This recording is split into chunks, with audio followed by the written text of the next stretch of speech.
class. Welcome to our art appreciation class this semester. And for this episode, I will discuss the meaning and importance of art. Meaning of art. Art came from the French word art, which means skill as a result of learning or practice. This French word was rooted during the 13th century. Also, it came from the Latin word ars, which means ability or practical skills. Art as an ability means human capacity to make things of beauty and things that steer us, or in short, it is called creativity. As a process, art encompasses acts such as drawing, painting, sculpting, designing buildings, singing, dancing, and using the camera to create images of memorable works. As a product, art is a completed work, an etching, a sculpture, a structure, a musical composition, a choreography, or a tapestry. Art is also communication of certain ideas and feelings by means of sensuous medium. It can be color, sound, bronze, body, words, and film. It is a symbolic language marked by beauty of design and coherence of form. It appeals to our mind, arouses our emotions, kindles our imagination, and enchants our senses, according to Maclise in 1963. So, kung mapapansin natin, ang art talaga, it brings us something within us. It affects us within us. Let's take this definition by known personalities about art. So, according to Plato, art, that which brings life in harmony with the beauty of the world. From John Dewey, art is an attitude of spirit, a state of mind, one that demands for its own satisfaction and fulfilling, a shaping of matter to new and more significant form. From Oscar Wilde, art is the most intense mode of individualism that the world has known. And from Albert Hubbard, art is not a thing, it is a way. What are the common essentials of art? We have art has to be man-made. Art must be creative, not imitative. Art must benefit and satisfy man. Art is expressed through a certain medium or material by which the artist communicates himself to his audience. So these are the common essentials of art. Let's now go to the importance of art. Art plays a vital part in developing the intellect of the younger generation to build up a positive character and appreciate natural aesthetics. So, ang main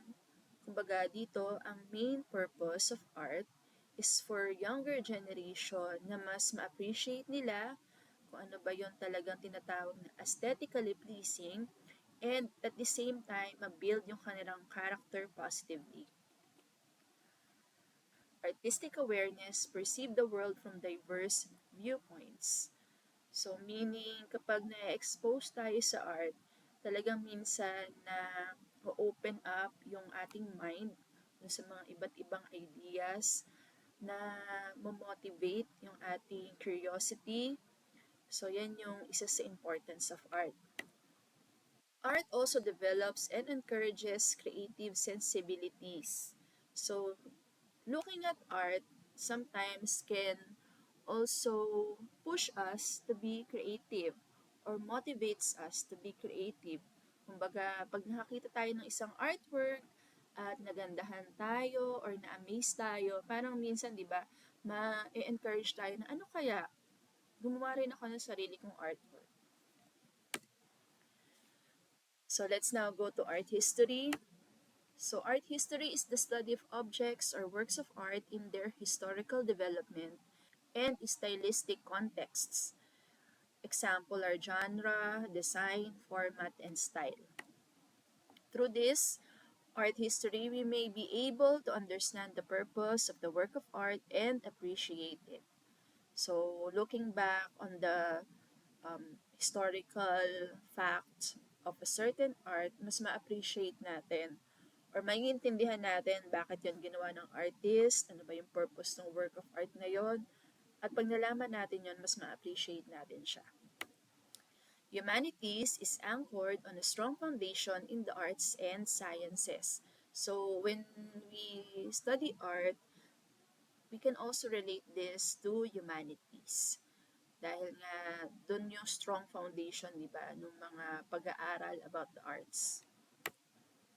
Let's now take a look at art appreciation.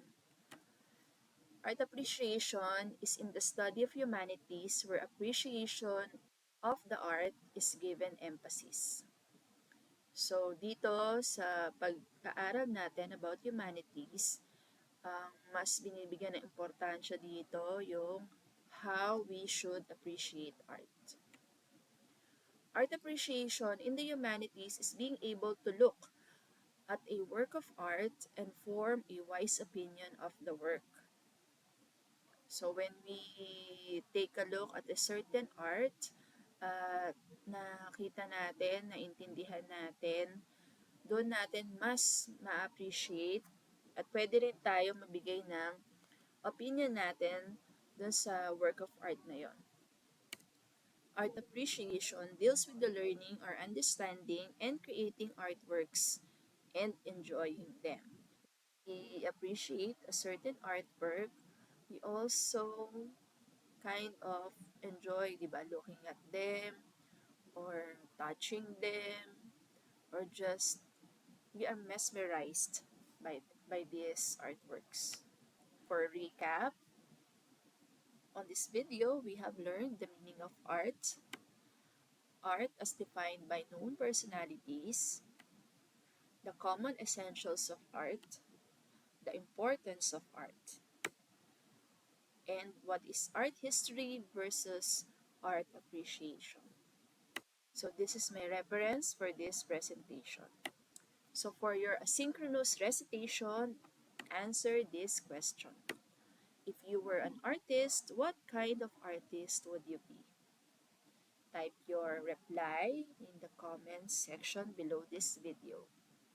So that would be our episode for art appreciation on the meaning and importance of art. See you on the next video.